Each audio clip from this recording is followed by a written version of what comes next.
What's going on, everyone? Chris from Pickdawgz.com here with the breakdown. We're going to be going over 8 college football games for Week 10 of the college football season on Saturday, November 1st, 2025.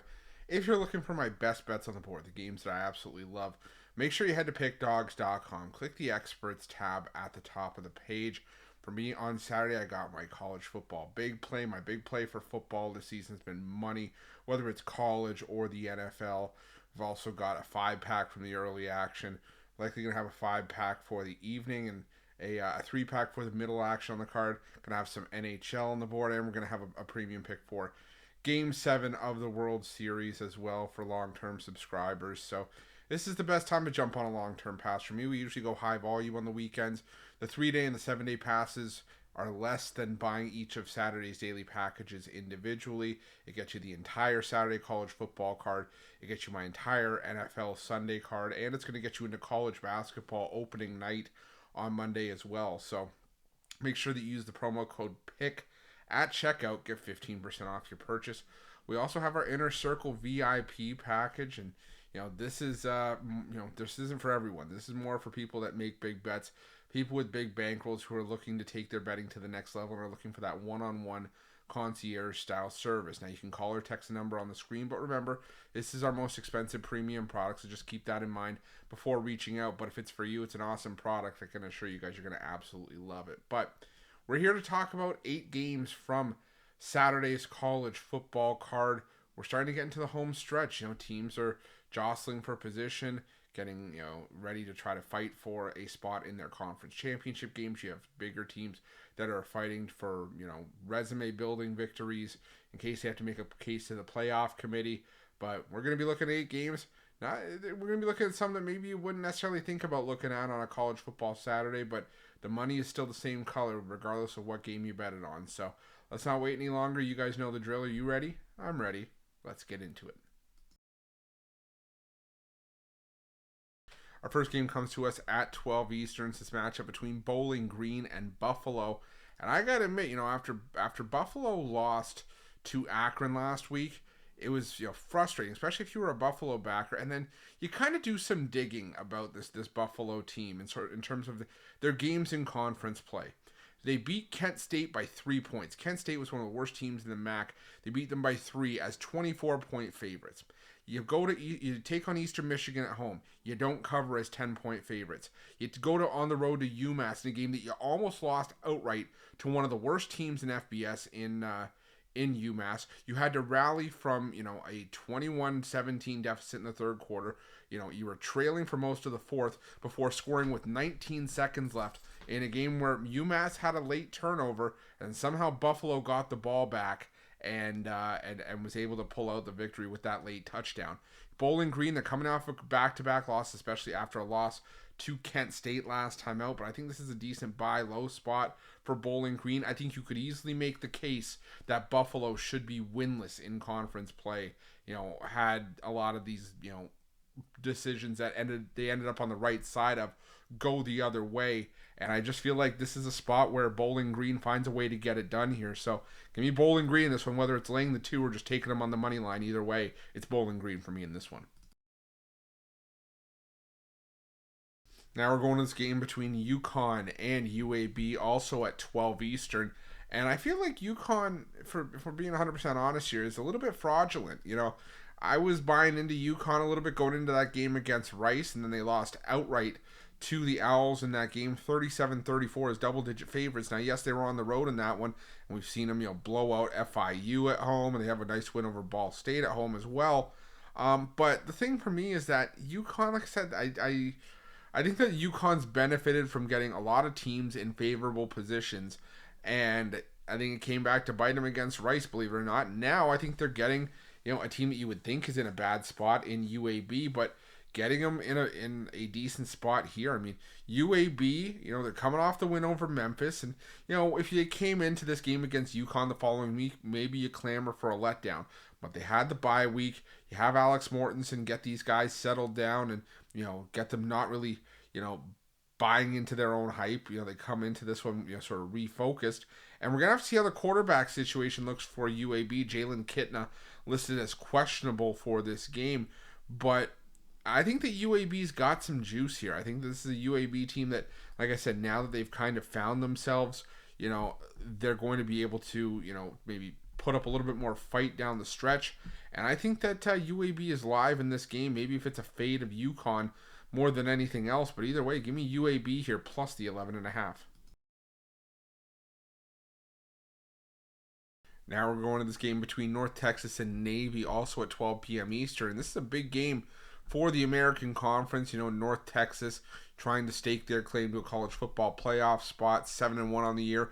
Navy, one of the last undefeateds in the country at 7-0. Now, you could make the case for North Texas saying that Navy's 7-0 record is because they played an extremely weak strength of schedule. BMI, UAB, Tulsa, Rice, Air Force, Temple, and FAU. Not really, a lot of teams to write home about in that stretch, but you can't deny the results. And this Navy option offense can be hard to prepare for.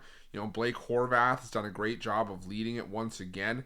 And Navy, it's not your traditional option offense where they just run the ball down your throat. They still, can pass the football when called upon. Obviously they're 135th, second fewest pass attempts in FBS. But their yards per completion, yards per attempt are second best in FBS. So when they're completing their passes, it's usually for big chunk plays. And North Texas, their defense at times can be a little bit susceptible, especially against the run. They're 120th against the run is North Texas. So I do have my concerns there.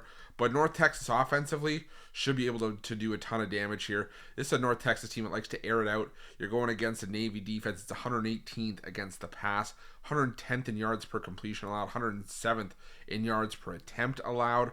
For me, this sets up as a bit of a track meet here. I think this is just, like I said, going to be a high-scoring matchup here. So I'm going to roll with the over between Navy and North Texas. Now we're going to this game between Temple and East Carolina at 2 p.m. Eastern. And, this should be a firefight as well. You have East Carolina and Temple, two teams with great quarterback play. East Carolina with Caton Hauser playing really well. Temple, they've got some solid, receiver play right now with the likes of Evan Simon, not even throwing an interception this season. And last time out against Tulsa, the win for Temple against the Tulsa Golden Hurricane, that was a game where Evan Simon threw for 5 touchdowns, 24-35 for 267. You have an East Carolina offense going against this Temple defense that has been solid against the pass, top 25. But I do think East Carolina, who's already played a couple of tough defenses and had some success this season, I think they'll be able to score on Temple. I do think Temple's going to be able to put up some points as well. Temple's put up 31 plus in 3 straight games. I'm looking at this one. I'm seeing an over here. So I'm going to roll with the over between East Carolina and Temple. Now we're going to this game between Stanford and Pitt at 3:30 Eastern. And, I get why Pitt would be favored here, but I'm going to rock with Stanford in the points in this one. I just think that, we've seen a lot of these teams that are new to the ACC, like Stanford, have trouble making the cross-country travel spots. But the teams that are sort of the returning pieces, the teams that are, the mainstays in these conferences, in the ACC and the Big Ten, have also had their issues going out west and traveling into time zones. And we've seen, a couple of close calls from Pitt. They lost outright to West Virginia. They barely got by Florida State. But granted, they were 10.5-point dogs against the Seminoles. But this is a Stanford team. It's also 3-0 straight up at home. They just beat Florida State themselves. They have a win over San Jose State, and they beat Boston College by double digits.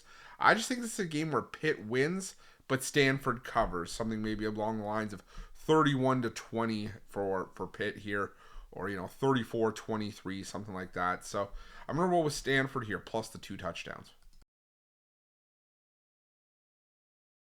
Now we're going to this matchup between Louisiana, Monroe, and Old Dominion.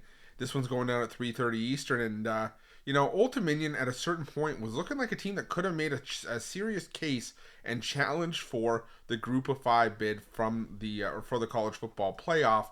And then they went on the road and got blitzed by Marshall and James Madison. Gave up a combined 111 points in those 2 games against JMU and Marshall. But they also have a road win over Virginia Tech this season. And while I'm not saying that Louisiana Monroe is anywhere near those teams, I'm still saying that Old Dominion, while they've had blips on the road, I think they'll be able to go on the road and beat up Louisiana Monroe here. Monroe, they just don't have the quarterback play to be able to hold themselves in this game. They've been running a quarterback by committee situation here with Hunter Herring, Aiden Arment, and Landon Graves. They haven't been able to settle on anyone. Graves went out last time out. He was the solo quarterback against Southern Miss, went 12 of 26 for 103 yards, a touchdown, and 2 picks. Now you face an Old Dominion team that has probably one of the best quarterbacks in the Sun Belt in Colton Joseph, who's already thrown for 2,000 yards. He's rushed for a few hundred. He's rushing for a ton of touchdowns and throwing for touchdowns as well. I just think this is a game where Old Dominion is just heads and shoulders the better team. I have them winning this one like 38-14. So I'm going to lay the points with Old Dominion in this one. Next, we're going to this game between Liberty and Delaware, and this one is also going down at 3:30 Eastern. And Liberty was supposed to be one of the front runners in Conference USA this season, but they've been anything but at 3-4 this season. They have come off of back-to-back wins over UTEP and New Mexico State, but the UTEP win wasn't all that impressive. They beat them 19-8.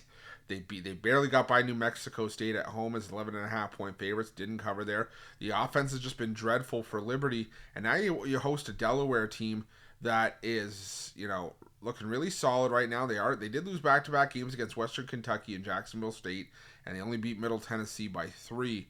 But this Delaware team has come out strong offensively this season. They're a top 50 offense. They're just outside the top 10 nationally in passing yards per game. This is a decent Liberty defense, but they haven't really been tested. And I think that Delaware can go on the road and potentially get the job done on the money line here. I like Delaware plus the 3 points in this one.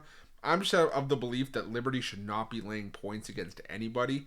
So I'm going to go with Delaware plus the 3. I'm going to put a little bit on Delaware money line as well in this one.